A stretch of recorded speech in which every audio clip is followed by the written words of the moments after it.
एक चुटकी डेटा की कीमत तुम क्या जानो यूजर बाबू। व्हाट्सएप का हथियार होता है एक चुटकी डेटा। फेसबुक की दौलत होती है एक चुटकी डेटा।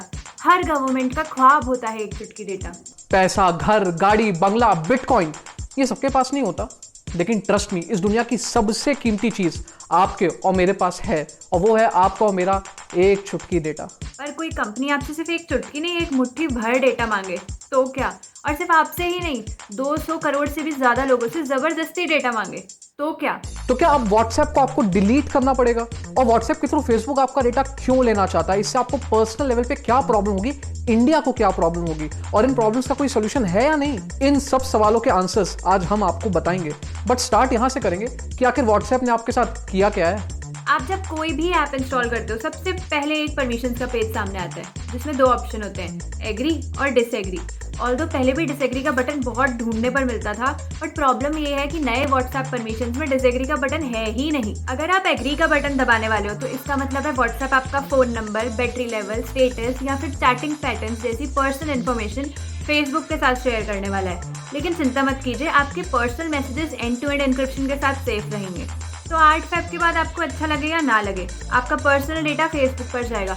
और अगर आपको नहीं पसंद तो क्या व्हाट्सएप छोड़ दूं? बड़े ही दुख के साथ सूचित करना पड़ रहा है कि व्हाट्सएप डिलीट करने से आपके फोन से व्हाट्सएप डिलीट होता है, लेकिन व्हाट्सएप में आपकी बेसिक इंफॉर्मेशन जैसे कि मैसेजेस, ग्रुप्स पूरी तरह से डिलीट नहीं होते। बट सबसे बेसिक सवाल तो ये कि आखिर व्हाट्सएप ऐसा कर क्यों रहा है? फेसबुक को क्यों चाहिए व्हाट्सएप के थ्रू आपका और मेरा डेटा? पहले से कोई कमी है क्या फेसबुक के पास आपके मेरे डेटा की? अपनी जगह पर व्हाट्सएप तो बड़े प्यार से बोलता है अपने प्राइवेसी डॉक्यूमेंट में कि वो इसलिए आपसे और मेरे से अपना डेटा मांग रहा है ताकि वो अपनी सर्विसेज आप तक और मेरे तक बेहतर तरीके से पहुंचा पाए। वैसे फेसबुक सिर्फ फेसबुक और व्हाट्सएप से आपका डेटा नहीं लेता है। प्ले स्टोर में 50,000 से ज्यादा ऐसे ऐप्स हैं जो फेसबुक एसडीके यानी कि सॉफ्टवेयर डेवलपमेंट किट यूज करते हैं फेसबुक की आपको मेरा डेटा फेसबुक को देने के लिए।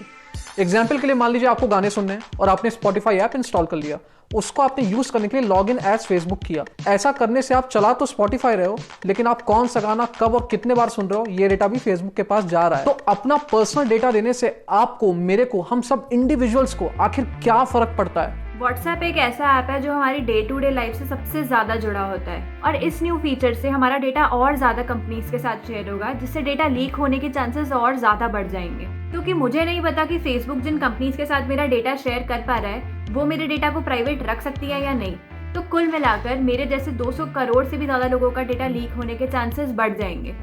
और चूंकि इतने सारे लोगों का डेटा फेसबुक के पास जा रहा है, तो आप सोचो सोसाइटी को, इंडिया एज अ कंट्री को कितना फर्क पड़ता होगा। एग्जाम्पल के लिए मान लीजिए फेसबुक ने गवर्नमेंट को ये डेटा शेयर कर दिया कि लोग आमतौर पर कितने बजे ऑनलाइन आते हैं। गवर्नमेंट ने ये डेटा पॉलिटिकल पार्टीज को दिया, पॉलिटिकल पार्टीज ने अपने आईटी सेल्स को दे दिया, और एक बार ये डेटा आईटी सेल वालों के पास पहुंचा, उसके बाद आपके और मेरे फेसबुक, व्हाट्सएप पर नफरत भरे पोस्ट, वीडियोस, हेट स्पीचेस आने लग गए, जिससे हम और आप ब्रेन वॉश होने लग गए। वैसे तो फेसबुक पर आप भड़काऊ भाषण यानी कि हेट स्पीच के वीडियोस को कंप्लेंट करके फेसबुक से हटवा सकते हो, लेकिन असलियत में फेसबुक आखिर ऐसे कितने भड़काऊ भाषण वाले वीडियोस को एक्चुअली में हटाता है? इक्विटी लैब्स नाम की एक रिसर्च कंपनी ने बताया कि उसने फेसबुक को जितने भी हेट स्पीचेस रेस किए, हटाने की रिक्वेस्ट करी, उसमें से 93% हेट स्पीचेस को फेसबुक ने नहीं हटाया। बाकी फेसबुक और पॉलिटिक्स का कनेक्शन तो गहरा है।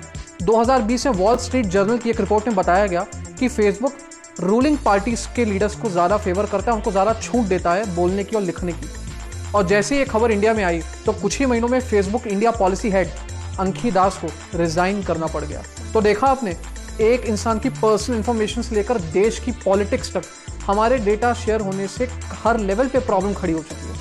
और इतना सब कुछ तो तब हुआ जब आपका डेटा शेयर होना कंपलसरी नहीं था, लेकिन अब तो व्हाट्सएप कह रहा है कि आपका डेटा फेसबुक को जाएगा ही जाएगा।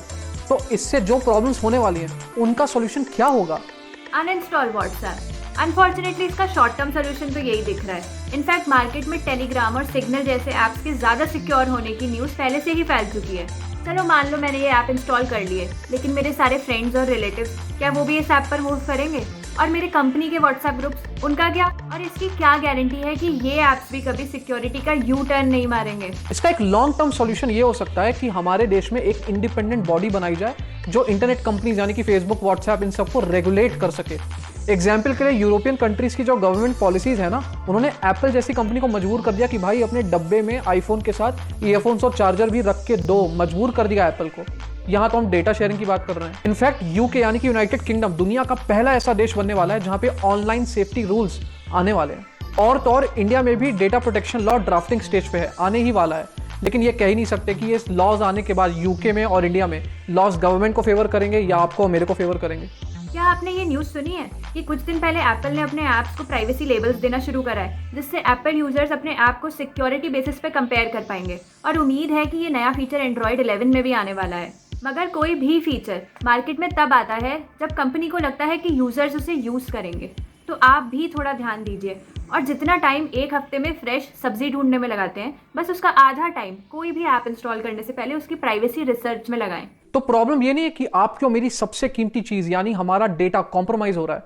प्रॉब्लम ये है कि हमें हमारी सबसे कीमती चीज की वैल्यू पता ही नहीं है। पर परेशान मत होइए, आप डिस्कवर, डिस्कस, डिबेट और डेवलप करते रहिए। और ये वीडियो देखने के बाद अगर आपको लगता है कि आपने कुछ सीखा है, अपने डेटा के लिए थोड़ा आपके मन में प्यार जगा, थोड़ी सिंपैथी जगी, थोड़ी इज्जत जगी, तो प्लीज इस वीडियो को शेयर करिएगा, क्योंकि एक चुटकी डेटा की कीमत तुम्हें समझना होगा यूजर बाबू।